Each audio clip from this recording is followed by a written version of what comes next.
자, 고린도후서 1장 20절을 암송해 보겠습니다.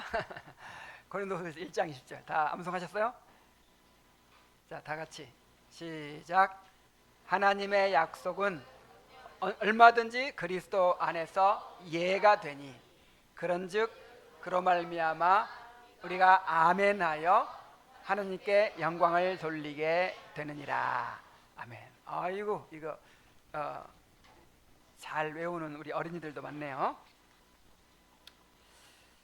자, 오늘은 지난주에는 하나님의 약속의 본질과 종류와 가치에 대해 살펴봤죠. 오늘은 그 약속을 어떻게 사용해야 되는지에 대해서 살펴보도록 하겠습니다. 우리는 하나님의 약속들을 올바로 사용하기 위해서 세 가지를 알아야 됩니다. 첫째, 하나님의 약속을 믿어야겠죠. 둘째, 그 약속을 적용해야 되겠죠. 그리고 셋째, 그 약속에 대해서 기도해야 되겠죠. 약속을 믿고 우리 삶에 적용하고 그 다음에 기도하는 것이 바로 하나님의 약속을 사용하는 것입니다. 자, 먼저 하나님의 약속을 믿어야 합니다. 하나님의 약속을 아는 것만이 아니라 실제로 믿는 게 중요해요. 하나님의 약속은 얼마든지 그리스도 안에서 예가 되니 그런즉 그로 말미암아 우리가 아멘하여 영광을 돌리게 되느니라. 아멘이 무슨 뜻이죠? 이 긍정의 뜻, 동의한다는 뜻이죠. 그러니까 믿습니다 그 말이에요. 믿습니다. 내가 그 말씀을 믿습니다 할 때 하나님께 영광 받으신단 말이에요.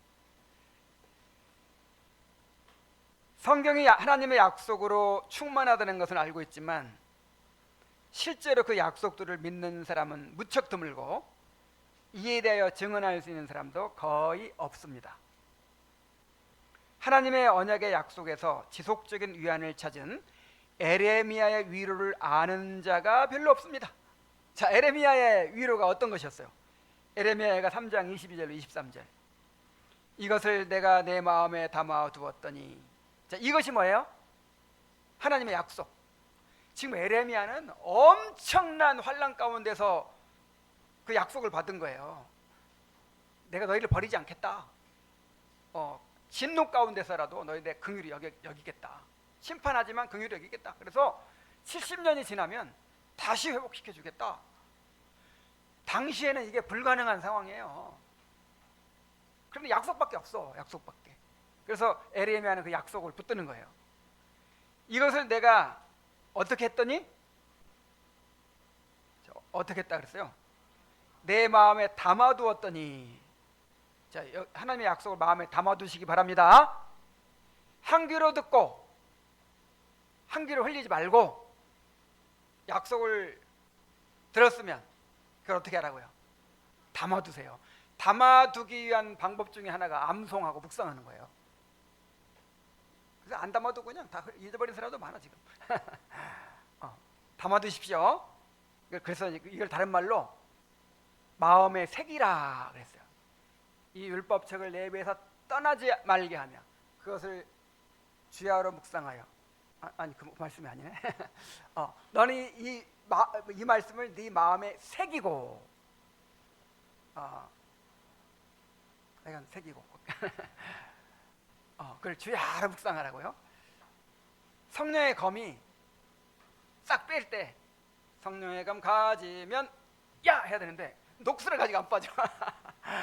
그래서 요즘 다시 그 묵상을 암송을 다시 시작했어요.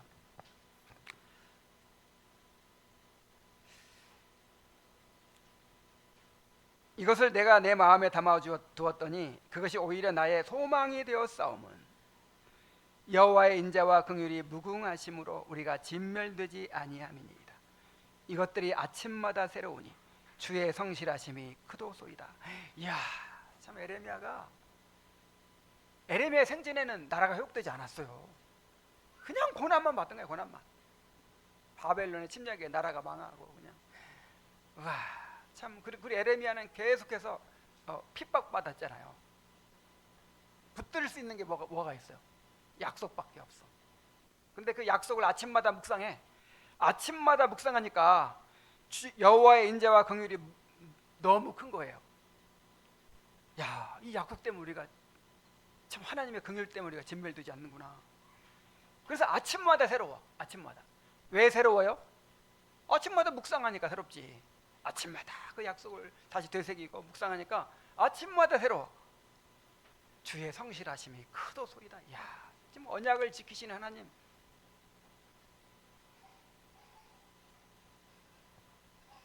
정말 너무 놀랍죠. 자, 이런 위로를 맛보고 아는 사람이 없다는 거예요.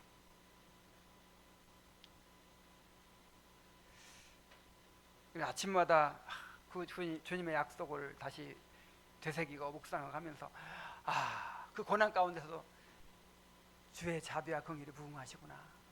참 성실하시구나. 감사하다. 막 감격하는 거예요. 이렇게. 자, 이 맛을 깨닫게 되시기 바랍니다. 히브리서 기자는 광야에서의 이스라엘의 실패가 하나님의 약속을 믿지 못한 것 때문이라고 말합니다. 히브리서 4장 2절. 그들과 같이 우리도 복음 전함을 받은 자이나 들은 바 그 말씀이 그들에게 유익하지 못한 것은 듣는 자가 믿음과 결부시키지 아니함이라. 자, 하나님께서 약속을 주셨잖아요. 가나안 땅을 주셨죠. 그래서 너희들 두려워하지 말아라. 너희 힘으로 얻는 거 아니고 그 가나안 족속이 아무리 강할지라도 내가 왕벌을 내가 앞서 보내가지고 다 쫓아내 주겠다. 내가 거저 얻게 해주겠다. 막 이런 약속을 주셨는데 믿었어요, 안 믿었어요? 믿음을 결부시키지 아니함이라. 안 믿었어요. 그래서 이스라엘 백성들의 그렇게 원망하고 불평하고 그렇게 불순종하고 막 우상 숭배하고 이게 다 근본 원인이 뭐냐? 약속을 안 믿어서 그렇다는 거예요. 약속을 안 믿어. 여러분도 한번 생각해 보세요. 왜 그렇게 쉽게 염려에 빠집니까? 왜 그렇게 쉽게 두려워합니까? 그것도 죄라 그랬죠. 왜 그렇게 순종하지 못합니까? 왜 그렇게 포기하지 못합니까? 약속을 안 믿어서 그래요. 약속만 확실히 믿으면 그냥 보장이 되는 건데 이스라엘 백성의 실패가 약속을 믿지 않아서 실패했다. 히브리서 기자는 계속 강조하는 거예요. 그러므로 우리는 예수님께 나왔던 병든 아이의 아버지처럼 구해야 됩니다. 야, 이게 기독교 신앙의 비밀이 여기에 들어있다고 했죠. 내가 믿나이다. 나의 믿음 없는 것을 도와주소. 이거 한번 따라해 봅시다. 내가 믿나이다. 나의 믿음 없는 것을 도와주소서. 야, 정말 기독교의 신앙에 이 비밀이 여기에 들어있어요. 믿음은 전적으로 하나님의 은혜로 주어진 선물이에요. 그런데 믿음의 선물을 줄 때까지 앉아서 기다려야 되나요? 어떻게 해야 돼요? 하나님은 우리의 의지를 사용하세요. 우리를 로봇처럼 대하지 않으시고 우리가 믿게 하시는 거예요. 대신 믿어주는 게 아니라 누가 믿어야 돼요? 내가 믿고 내가 회개해야 돼요. 그래서 내가 선택해야 내가 믿기로 선택해야 된다니까. 그래서 지금 이 아버지는 자기한테 믿음이 없어. 그래서 누가 주셔야 돼요? 하나님 믿음을 주셔야 되는데 그럼 믿음 주실 때까지 집에 가서 기다리고 있을게요. 빨리 연락 주세요. 자, 그랬나요? 내가 믿나이다 그러잖아요. 내가 믿나이다. 나의 믿음 없는 걸 도와주소서. 요게 기독교 신앙이에요. 하나님의 주권적 은혜로 모든 게 이루어지지만 내가 로봇은 아니거든. 그러니까 내가 믿기로 선택해야 돼. 내가 믿나이다 고백해야 돼. 이 가운데 아직 믿음이 없는 분들도 있어요. 근데 아침마다 주일 아침마다 사도신경 고백하죠. 아직 믿음도 없는데 왜 그걸 하죠? 가식이고 위선인가? 그렇지 않아요. 하나님께서 고백하도록 그렇게 허락해 주시는 거예요. 믿기로 선택하시기 바랍니다. 아직 나한테 그런 믿음이 없는 거 없더라도 이게 하나님의 약속이라고 하니까 나는 믿을래. 믿고 싶어. 붙드세요. 그게 믿음이에요.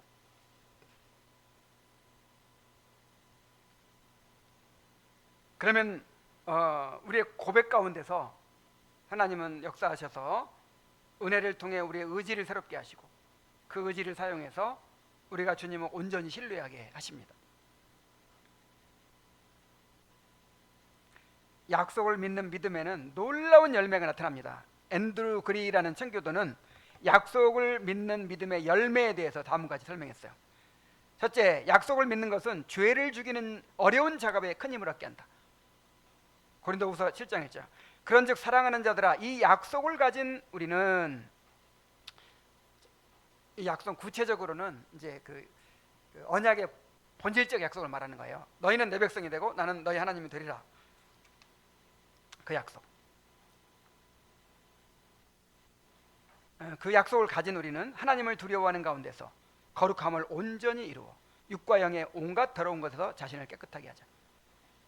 자, 하나님의 하나님의 언약에서 가장 중심적인 약속이 뭐냐면 내가 너희와 함께 있어. 너희는 내 백성이 되고 나는 너희 하나님이 되리라. 결혼하겠다는 거구나. 하나님은 우리와 결혼하겠다는 약속이에요. 이게 하나님과 함께 살 생각을 해야 돼. 하나님과 함께 살아야 될 운명이야. 요 약속을 굳게 붙들면 자연스럽게 함께 살려면 내가 거룩해져야겠네. 함께 살려면 내가 하나님께서 보시기에 이 더러운 것들은 버려야겠네. 자꾸 그렇게 되겠죠. 함께 살 약속을 붙드니까, 결혼하겠다는 약속을 붙드니까 죄를 죽이게 된다 이 말이에요. 근데 모든 약속이 다 그래요. 먼저 그의 나라와 그의 의를 구하라. 그리하면 이 모든 것을 너희에게 더하시리라. 얼마나 좋은 약속이에요.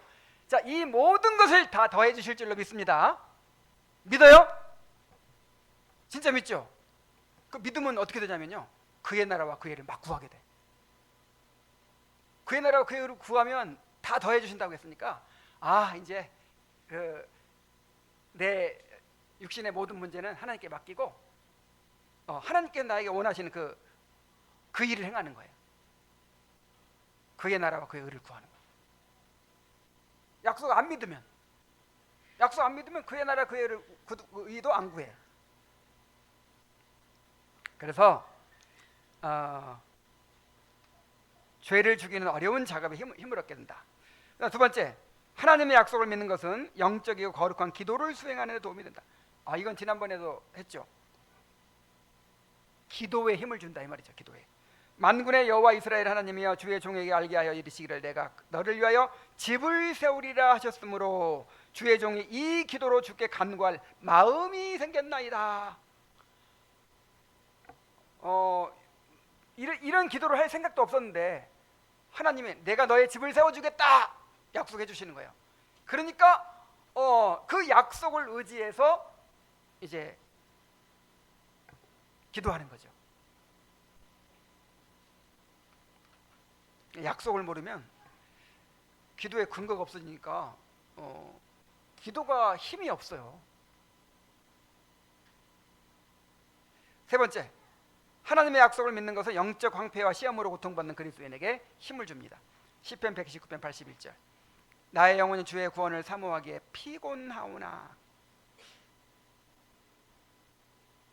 이게 무슨 말이냐면 하나님의 응답이 더디 오니까 너무 지쳤다는 거예요.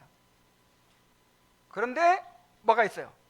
나는 오직 주의 말씀을 바라나이다. 그 약속이 있기 때문에 힘을 얻는 거예요.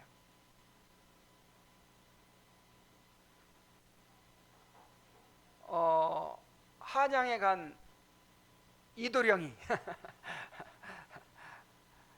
안 돌아와. 변사또가 자꾸 박해. 근데 뭘로 견뎌요? 반드시 돌아오겠다. 내가 반드시 약속을 지키겠다. 그 약속 때문에 기다리는 거잖아요. 인내하는 거죠. 그것처럼 영적인 황폐와 시험으로 고통받는 우리에게 힘을 줍니다. 네 번째로, 하나님의 약속을 믿는 것은 아무리 슬픈 고통 속이라도 인내와 복종을 돕습니다. 시편 119편 92절, 주의 법이 나의 즐거움이 되지 아니하였다면 내가 내 고난 중에 멸망하였으리이다. 이야, 다윗은 뭐 붙들고 살았어요? 약속 붙들고 살았어요. 다윗이 한 청소년기에 기름 부음 받았죠. 청소년기에 한 17살 정도에 이제 기름 부음 받아치고 한 30세 정도의 왕이 됐으니까 적어도 10몇 년간을 정말 깜깜한 그런 막막한 상황에서 그렇게 고난을 받은 거예요. 그때 뭐가 없었으면, 하나님의 약속이 없었다면 나는 벌써 죽었을 거다. 저는 정말 너무나도 이렇게 공감할 수 있어요. 정말 아무것도 안 보일 때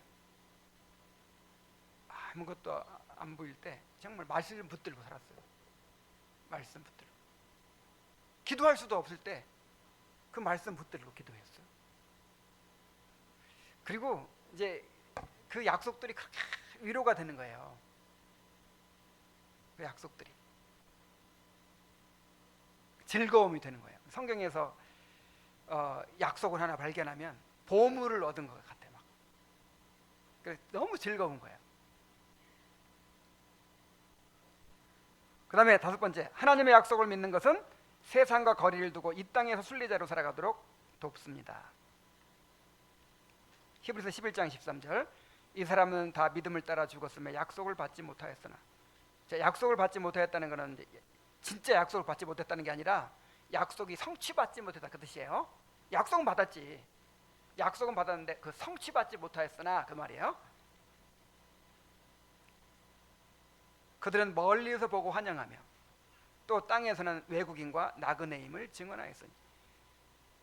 참 기가 막힌 일이에요. 기가 막힌 일. 아브라함과 이삭과 야곱에게 하나님께서 가나안 땅을 너와 내 자손에게 주겠다. 그리고 네 자손으로 제사장 나라를 만들어 주겠다. 이렇게 약속했죠. 그 약속이 아브라함과 이삭과 야곱 생전에 이루어졌어요? 안 이루어졌어요? 아브라함과 이삭과 야곱은 평생 천막 생활하다가 그냥 그 가나안 주민들한테 텃세 받고 그냥 이리 쫓겨다니고 저리 쫓겨다니고, 지금이야 뭐 외국에 가서 살고 하지만 그 당시에는 외국인 또는 이 체류자들, 이런 사람들은 너무너무 천대를 받았어요. 더구나 유목민들. 애굽 사람들은 유목민들하고 밥도 같이 안 먹었잖아요. 진짜 그렇게 평생을 살았어요.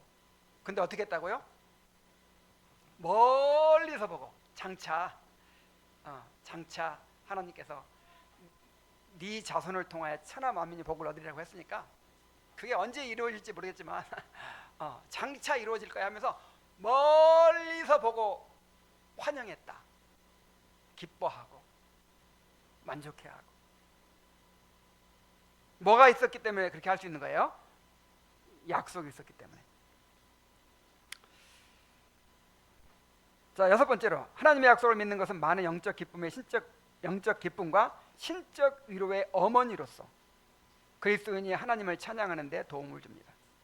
시편 71편 14절, 나는 항상 소망을 품고 주를 더욱더 찬송하리이다. 시편 기자가 이제 많은 고통 가운데 탄식하죠. 그 오늘 세 단계의 기도 배웠죠? 예수님의 기도. 맨 처음에 뭐였어요?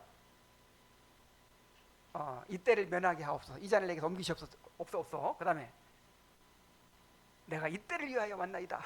그 다음에 하나님의 이름 영광 받으시옵소서. 시편 기자가 꼭 이 세 단계로 기도하잖아요. 맨 처음에 어떻게 해요? 어찌하여 막 이렇게 어찌하여 멀리 계시나이까 막 그렇게 막 탄식하잖아요. 그 다음에 약속을 붙들죠. 여호와께 나를 구원하시리이다. 나는 말씀에 순종하리이다. 그리고 나중에 뭘로 끝나요? 찬송하리로다. 이렇게. 그래서 이게 그 말이에요. 나는 어떻게 하겠다? 항상 소망을 품고, 지금은 고통밖에 없는데 항상 소망을 품고 주를 더욱더 찬송하리이다. 약속 때문에 이렇게 할 수 있는 거예요. 일곱 번째로, 하나님의 약속을 믿는 것은 영적 생명을 얻는 획기적인 수단입니다. 시편 119편 50절, 이 말씀은 나의 고난 중에 위로라. 주의 말씀이 나를 살리셨기 때문이니이다. 말씀이 살립니다. 말씀이 살려요. 말씀 앞에 나와야 돼. 하나님의 약속이 나를 살립니다. 여덟 번째, 하나님의 약속을 믿는 것은 그리스도인으로 하여금 약속된 것을 소중히 여기게 합니다. 시편 119편 162절, 사람이 많은 탈취물을 얻은 것처럼 나는 주의 말씀을 즐거워하나이다. 길 가다가 10,000원짜리 하나 주웠어. 경찰서에 갖다 주는 게 아니라 얼마나 좋아요. 10,000원짜리 하나만 생겨도 기분 좋죠. 전쟁에 이겨가지고 막 보물을 막 빼앗아 온 거야. 그리고 얼마나 좋겠어요. 근데 그렇게 탈취물을 얻은 것처럼 뭘 기뻐한다? 말씀. 정말 이 약속의 가치를 알면요, 성경을 읽다가 정말 나의 상태에 꼭 맞는 약속이 딱 발견된 거예요. 그러면 그냥 이야, 탈취물을 얻은 거야. 내가 붙들고 살아갈 수 있는, 우와, 정말 자, 그런 기쁨을 알게 되기를 바랍니다. 아홉 번째, 하나님의 약속을 믿는 것은 그 약속들의 성취로 들어가는 문입니다. 누가복음 1장 45절, 주께서 하신 말씀이 반드시 이루어지리라고 믿은 그 여자에게 복이 있도다. 그 여자가 누구예요? 마리아. 하나님의 성령이 너를 덮고 너에게 태어날 아들이 하나님의 아들이다, 메시아다, 이렇게 이제 계시를 해주셨잖아요. 아니, 나는 결혼도 안 했는데 나한테서 뭐가 태어난다 그래요? 약속된 메시아가 태어난다. 그래서 그거를 믿었어요, 마리아가.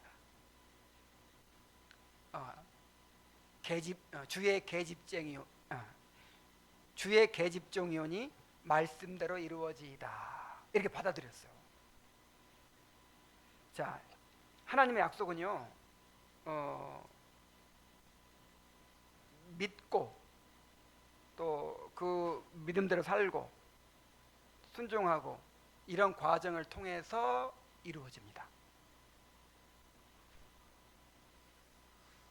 물론 이제 그 약속의 종류를 봤지만 무조건적인 약속이 있죠. 하나님께서 그냥 알아서 그냥 우리가 상관없이 이루어 주시겠다고 하는 그 약속 있잖아요. 메시아를 보내주겠다는 약속, 이런 거. 그런 거 이루시지만 우리에게 어떤 조건을 말씀하시고 주신 약속들, 먼저 그의 나라와 그의 의를 구하라, 그리하면 이 모든 것을 너에게 이루시리라. 너희 자녀는 하나님의 교훈을 받을 것이니 그들에게 평강이 있으리라. 자, 이런 약속들은 뭘 통해서 이루어져요? 그의 나라와 그의 의를 구하는 과정, 그를 믿고 우리 자녀들에게 열심히 말씀을 가르치는 이 순종, 요걸 통해서 모든 걸 더해 주시고 자녀에게 평강 주시고, 이게 다 이루어지는 거잖아요. 그래서 그 약속을 믿는 것은 그 약속들의 성취로 들어가는 문이다. 믿고 행하니까. 열 번째, 하나님의 약속을 믿는 것은 우리를 거룩하게 변화시킵니다. 베드로후서 1장 4절, 이로써 그 보배롭고 지극히 큰 약속을 우리에게 주사 이 약속으로 말미암아 너희가 정욕 때문에 세상에 썩어질 걸 피하여 신성한 성품에 참여하는 자가 되게 하려 하셨느니라. 결국 모든 약속은 그리스도를 지향한다 그랬죠? 그리스도를 바라보게 만드는 거예요. 그리스도와의 연합을 바라보게 만드는 거예요. 그래서 우리를 그리스도 형상으로 만들어가는 거예요.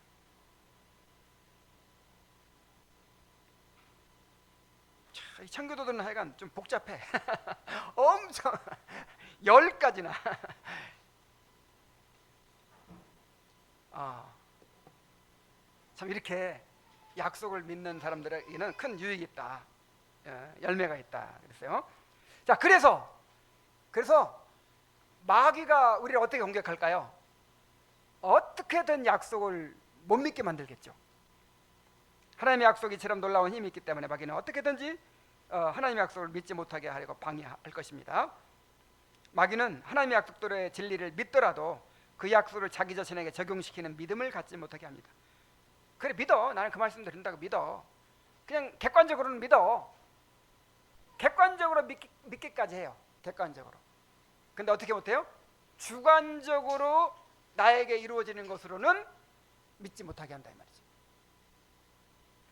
그래서 스포스토라는 청교도는 우리에게 복음의 약속들은 참되다는 것을 단순히 동의하는 것 이상으로 나아가지 못하는 일반적인 믿음에 안주하지 않도록 경고해요. 하나님의 말씀을 들으면서 그냥 객관적인 진리, 다 옳은 말이야, 난 다 동의해, 여기에 안주하도록 한단 말이에요. 마귀가. 그게 아니라 진짜 나한테 직접 주신 것으로 받아들여서 내게 이루어질 일로 믿어야죠. 지식적 동의에 머무는 믿음과 참 신자들의 의지하는 믿음. 의지한다는 말은 내 몸을 거기에 기댄다는 말이잖아요. 내 삶을 건다는 말이에요. 이게 참 믿음이죠. 이런 믿음의 차이는 엄청나게 큽니다. 자, 하나님의 약속을 믿으십시오. 두 번째, 하나님의 약속들을 적용시키라 그랬어요. 우리의 문제는 하나님의 약속에 대한 믿음이 부족한 것이 아니라 그 약속들을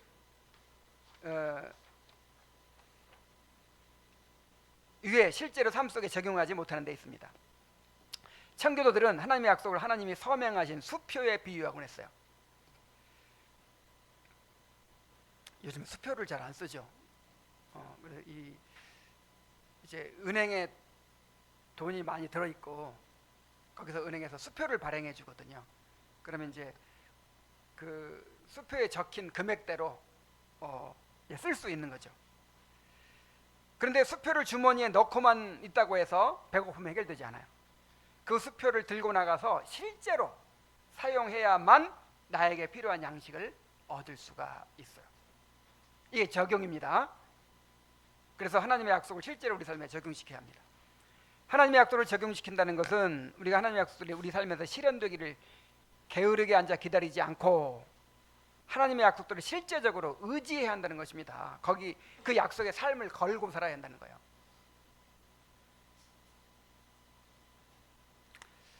아브라함에게 내가 너로 큰 민족을 이루게 하고 너에게 가나안 땅을 주고 너의 자손을 통해서 천하 만민이 복을 받게 해주겠다, 믿음의 조상이 되게 해주겠다, 이렇게 약속 주셨어요. 믿습니다. 아멘. 그리고 그냥 갈대아 우리에서 살아. 그걸 소용이 있어요, 없어요? 이야, 진짜 그 약속 하나에 자기 인생을 거는 거예요. 이게 믿음인 거예요. 믿음 모험이에요, 모험. 하나님과 함께하는 위대한 모험이에요. 야, 그럴 용기 있어요? 갈대아 우르는 당시 세계에서 가장 문화가 발달한 그런 그야말로 그냥 모든 게 갖춰진 도시였고, 가나안 땅은 완전히 그냥 거기에 비하면 벌모지 같은 데였어요. 아니, 더군다나 이제 아브라함은 정착을 못하잖아. 정착을 이미 가나안 땅 주민들이 차지하고 있으니까 아브라함은 천막치고 사막에 살아야 돼. 사막에 좋은 땅에도 못 살고. 그런데 약속에 자기 인생을 걸었어요. 이게 그리스도인들의 삶입니다. 우리는 그것을 대충 읽거나 기계적으로 암기하는 것으로 그치지 말고 지속적으로 암송하고 묵상하고 그 약속들을 의지하고 주장해야 합니다. 암기와 암송이 어떻게 달라요? 그냥 암기는 그냥 외우는 것 자체를 암기라고 한다면, 암송은 그거를 이렇게 자꾸 되뇌고 말로 그냥 이렇게 표현하고 되뇌이고 중얼중얼중얼 하는 거예요. 원래 이게 묵상이라는 말이 중얼중얼중얼 하는 게 묵상이에요. 그 마음속으로만 막 생각하는 게 묵상이 아니고 성경에서 말하는 묵상은 그냥 중얼중얼중얼 하는 게 묵상이에요.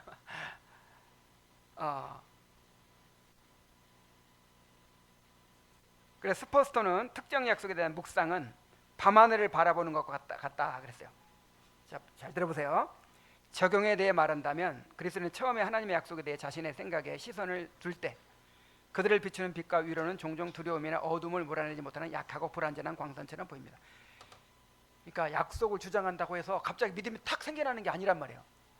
아이고, 진요선 목사님 설교를 들었는데 약속이 이렇게 중요하고 약속을 붙잡으면 뭐 믿음이 생기고 그래가지고 그걸 외웠어. 외우고 막 하는데 뭐 나는 아무런 느낌도 없어. 외우느라고 힘들기만 하지. 처음에는 그렇다 이 말이에요. 당연하게 그럴 수밖에 없다. 하지만 다시 하나님의 약속에 대한 자신의 생각을 성숙시키고 전진할 때 그 약속들이 영혼에 제공하는 증거와 이루는 더 명확해지고 명백해집니다.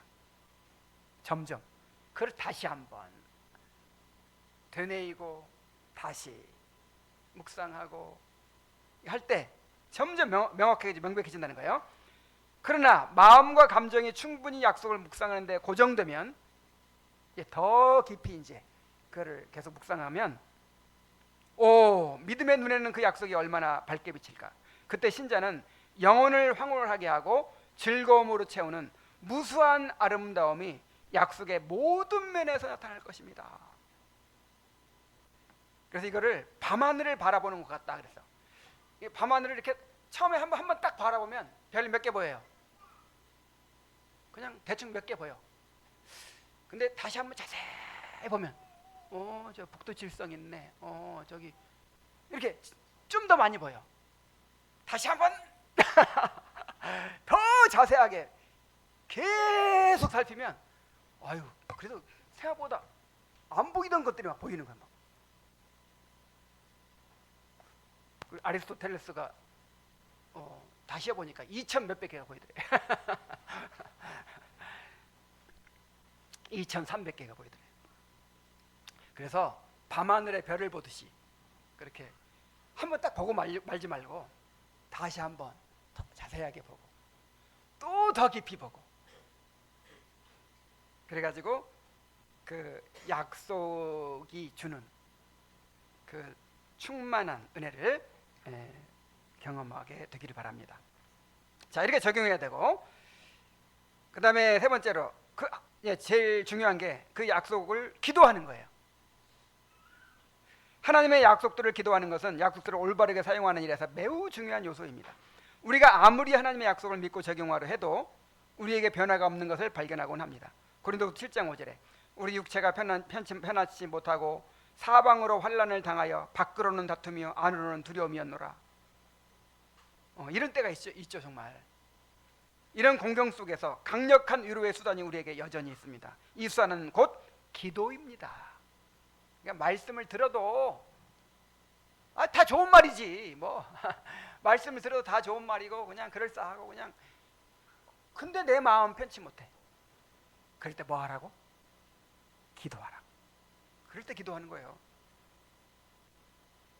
에드워드 리는 하나님의 약속을 기도하는 것은 다음 두 가지 사실을 의미한다고 합니다. 곧 하나는 하나님의 약속을 우리가 구하는 것의 근거로 사용하는 것이고 다른 하나는 우리가 구하는 방법의 규칙으로 사용하는 것입니다. 자, 먼저 근거에 대해서 말해봅시다. 하나님의 약속은 우리에게 그 복을 구하는 확실한 근거가 됩니다.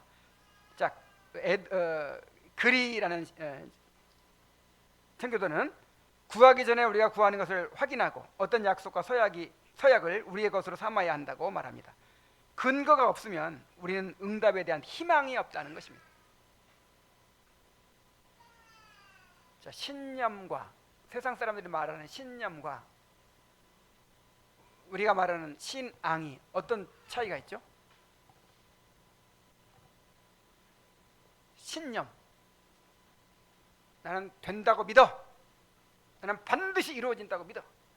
그 신념이 강한 사람들이 진짜 엄청난 일을 해내죠. 정주영 그 신념은 주관적인 거예요. 나한테서 나온 거야. 근데 신념이 강한 사람이 있고 약한 사람이 있죠. 근데 우리가 말하는 믿음은 뭐예요? 하나님의 약속에 근거한 객관적인 거예요. 하나님이 약속하셨으니까 그 근거로 믿는 거예요. 그래서 칼빈이 그렇게 얘기했죠. 기도가 뭐냐? 하나님이 성경에 약속하신 것들을 믿음으로 붙잡고 그를 기도로 받는 것이다. 하나님의 약속을 뭘로 붙잡아요? 자, 믿음이 붙잡는 거야. 믿음은 손이야, 손. 믿음은 하나님의 약속을 붙잡는 손이에요, 손. 그리고 실제로 그거를 받는 건 뭘로 받아? 기도로 받아요, 기도로. 뭘로 받아요? 그걸 기도 안 하면 못 받아요. 너희가 얻지 못하면 뭐 하지 아니하며? 구하지 아니하며. 요한일서 5장 14절 15절 그를 향하여 우리가 가진 바 담대함이 이것이니 그의 뜻대로 무엇을 구하면 들으심이라. 우리가 무엇이든지 구하는 바를 들으시는 줄 안즉 우리가 그의 구한 그것을 얻은 줄을 또한 아느니라. 자, 우리가 왜 담대하게 구해요? 주님의 뜻에 따라 구하기 때문에, 약속에 따라 구하기 때문에. 그러므로 약속 없이 기도하는 자는 자신의 간청을 스스로 부인하는 것이다. 왜냐하면 믿음으로 기도하는 것은 약속이 가라는 데까지만 가는 것이기 때문이다. 약속한 것만 주는 거지. 내가 병이 들었어. 병 들면 맨 처음에 우리는 어디 가요? 뭘 찾아요? 보험 들었잖아. 그래서 보험회사에 연락하죠.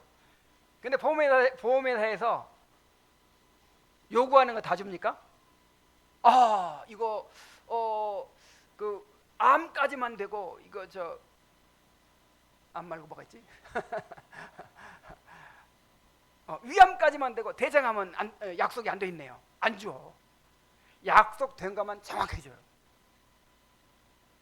하나님께서도 약속하신 것을 주는 거예요. 그래서 약속을 근거해서 기도해야 되는 거죠. 자, 그리는 하나님의 약속을 믿는 믿음은 그리스도인이 기도할 때 큰 도움이 된다고 합니다. 그 이유로 이렇게 말합니다. 그것은 하나님의 약속을 믿는 그리스도인은 그 약속을 자기 손으로 붙들고 가서 그것을 하나님께 제시하며 주는 항상 미쁘시니 자기를 부인할 수 없으므로 이 약속을 이루소서라고 말하기 때문이다. 그래서 그 아이들이 아빠가 그냥 기분 좋아서 한마디 한 걸 그냥 딱 붙잡고 아빠가 롯데월드 데리고 간다고 했잖아 하면서 계속 물고 늘어지는 것처럼 우리도 그렇게 할 수 있단 말이에요. 하나님께서 성경에 약속한 거 딱 붙들고 하나님 이렇게 하신다고 하셨지 않습니까? 그렇게 막 주장하면서 기도할 수 있는 거예요. 그러니까 약속이라는 거는 하나님이 그 약속에 매이시는 거거든요.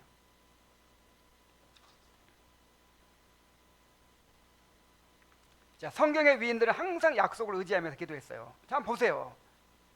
창세기 32장에 이게 이제 야곱의 기도거든요. 내가 주께 간구하오니 내 형의 손에서 에서의 손에서 나를 건져내시옵소서. 내가 그를 두려워하면 그가 와서 나와 내 처자들을 칠까 겁이 나기 때문입니다. 주께서 말씀하시기를 내가 반드시 내게 은혜를 베풀어 내 씨로 바다에 셀 수 없는 모래같이 많게 하리라 하셨나이다.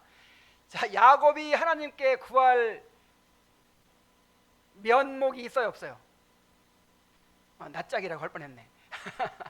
자, 야곱이 하나님께 뭐 달라고 할 자격이 있어요, 없어요? 없어. 아니, 잘한 게 뭐가 있어야 뭐 달라고 하지. 근데 약속을 의지하고 기도하는 거예요.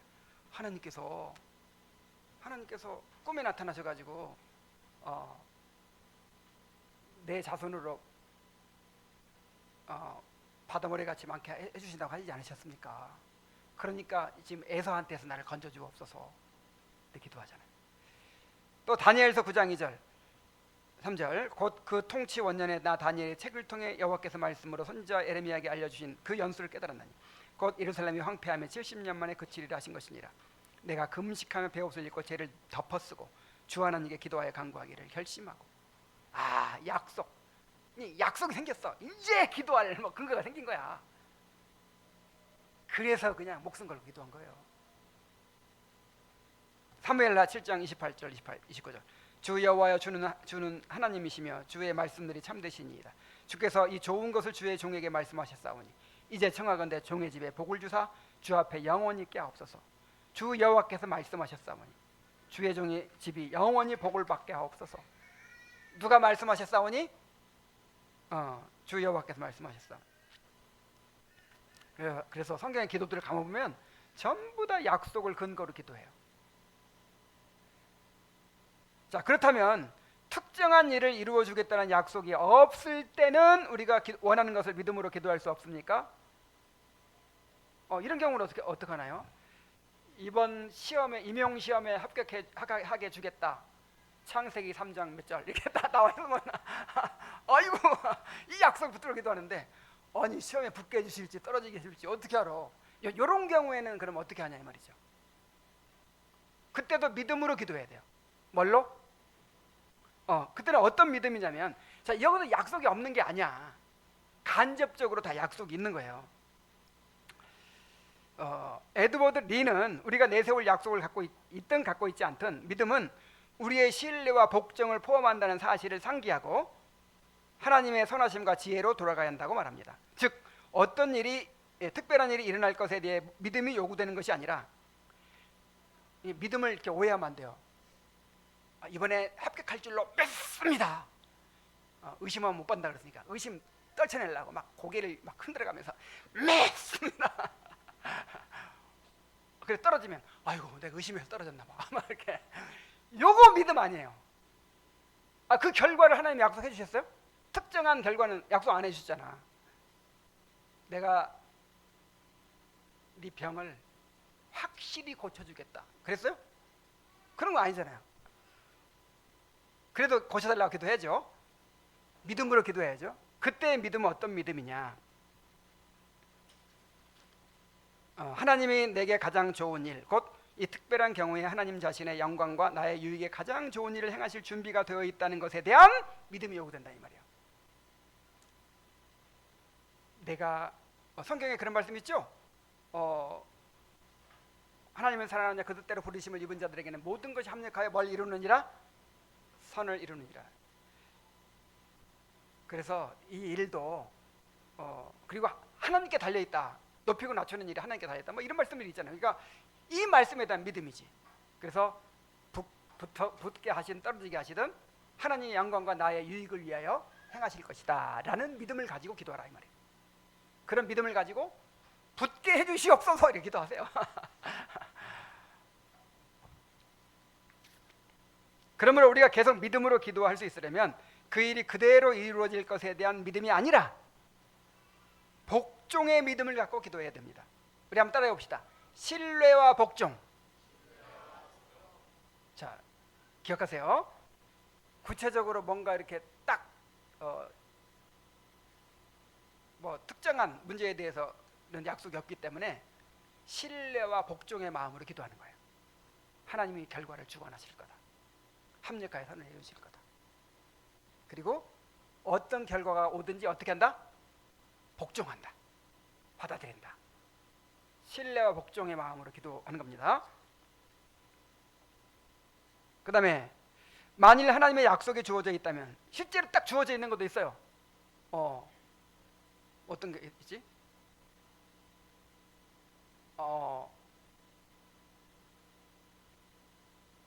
여호와를 경외하는 자에게는 견고한 의를 있나니 그 자녀들에게 피난처가 있으리라.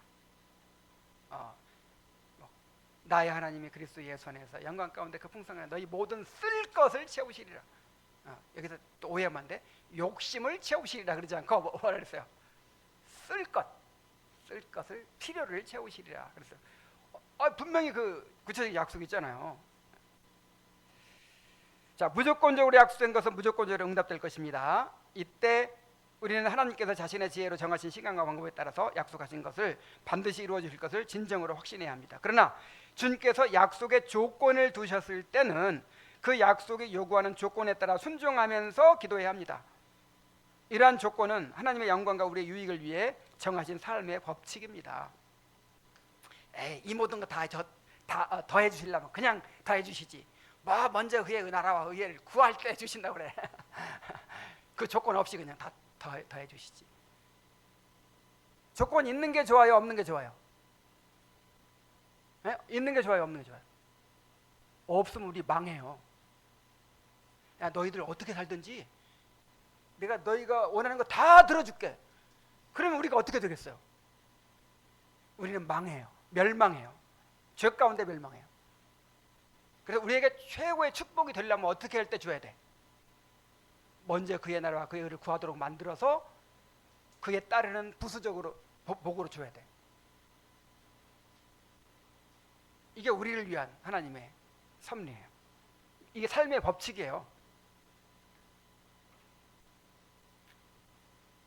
이러한 조건은 하나님의 영광과 우리의 유익을 위해 정하신 삶의 법칙입니다. 자, 말씀을 맺습니다. 그래서 저는 그런 생각을 했어요. 선물 줄 때 손잡이가 있잖아요. 손잡이. 선물을 주는데 손잡이가 없어. 받을 수가 없어. 근데 선물을 주면서 잘 포장해서 손잡이를 딱 만들어 주잖아요. 이렇게 딱 가지고 가도록. 난 그게 손잡이라고 생각해요. 그 조건이.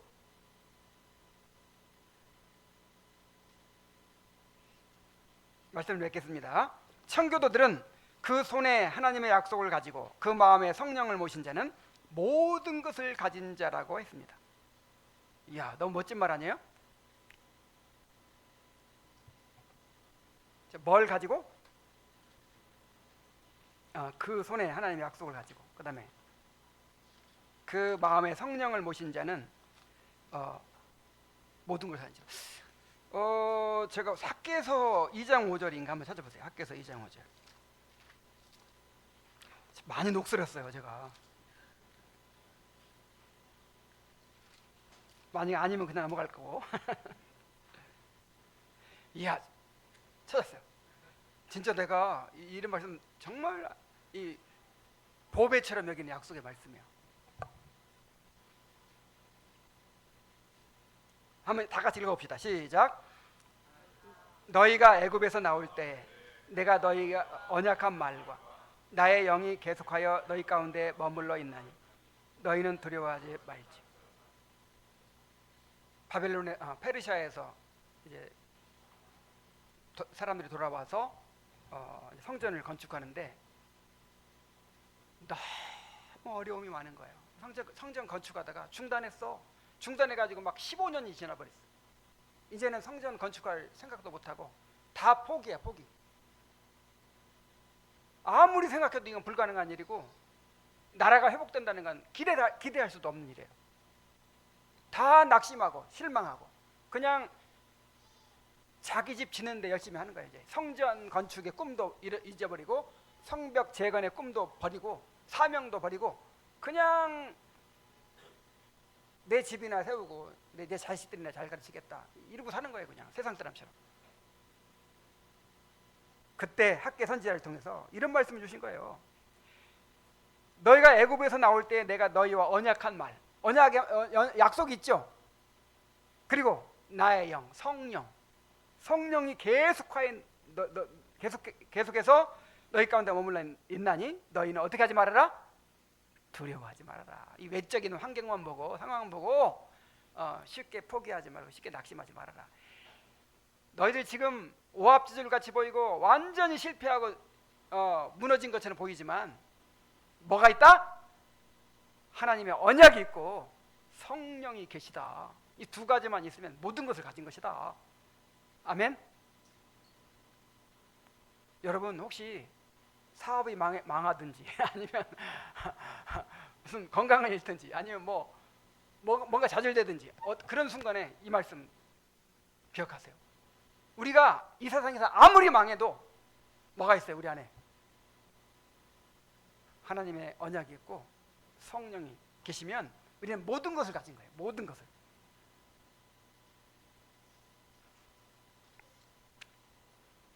하나님의 모든 약속은 그리스도 안에서 예가 됩니다. 하나님의 약속은 우리를 그리스도 안에서 위로하고 변화시키며 마침내 하나님의 영광으로 이끄는 살아있는 말씀입니다. 그러면 우리는 하나님의 약속을 아는 데서 멈추지 말고 그 약속을 굳게 믿으며 삶 속에서 적용하고 무엇보다 그 약속을 주장하며 기도해야 합니다. 그래서 내가 집에 보니까 우리가 약속의 말씀들을 우리가 지금 암송하고 있잖아요. 그거를 이렇게 어디다 정리를 하세요. 나는 노트를 만들었어. 노트. 30주제로 나눠 가지고 30주제로 나눠 가지고 그 이제 예를 들어서 사역에 대한 약속이 있을 것이고, 또 무슨 가정에 대한 약속이 있을 것이고, 또 나의 어떤 영적인 성장에 대한 약속이 있을 것이고, 또 물질에 대한 약속이 있을 것이고, 내 진로에 대한 약속이 있을 것이고, 그런 약속들을 30주제를 만들어 가지고, 물론 약속만이 아니라 하나님의 말씀은 우리 삶의 어떤 그 지침이 되기도 하면서 또 약속도 있고 그렇다고 했죠. 첫 시간에. 그래서 나를 항상 이렇게 방향을 이끌어줄 그 말씀들을 30주제로 나눠 가지고 다 그래 정리를 했어요. 그래가지고 그를 날마다 반복해서 다시 암송하는 거예요. 그 암송 복습을 하는 거예요. 여호와의 긍휼이 무궁하심으로 우리가 진멸되지 아니함이니이다. 이것이 아침마다 새로우니 주의 성실이 크도소이다. 이런 에레미야의 심정을 아침마다 경험하면서. 그래서 여러분들 그렇게 한번 해보시기 바랍니다. 이렇게 외우라고 하면 그냥 한번 외우고 그냥 말아버리지 말고 진짜 내가 평생 붙들고 의지할 말씀들을 지금부터 정리해 가세요. 이렇게 약속을 이 장식장에 놓인 골동품처럼 여기지 말고 그 약속을 실제로 사용하며 삽시다. 네, 기도하겠습니다. 자, 오늘 오전에 주신 말씀 가지고 기도합시다.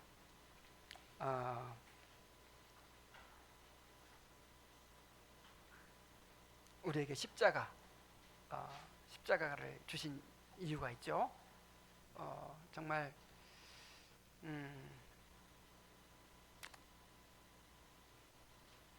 우리가 자기를 부인하고 그리스도의 주권에, 그리스도 왕권에 우리를 복종시키도록 하시기 위해서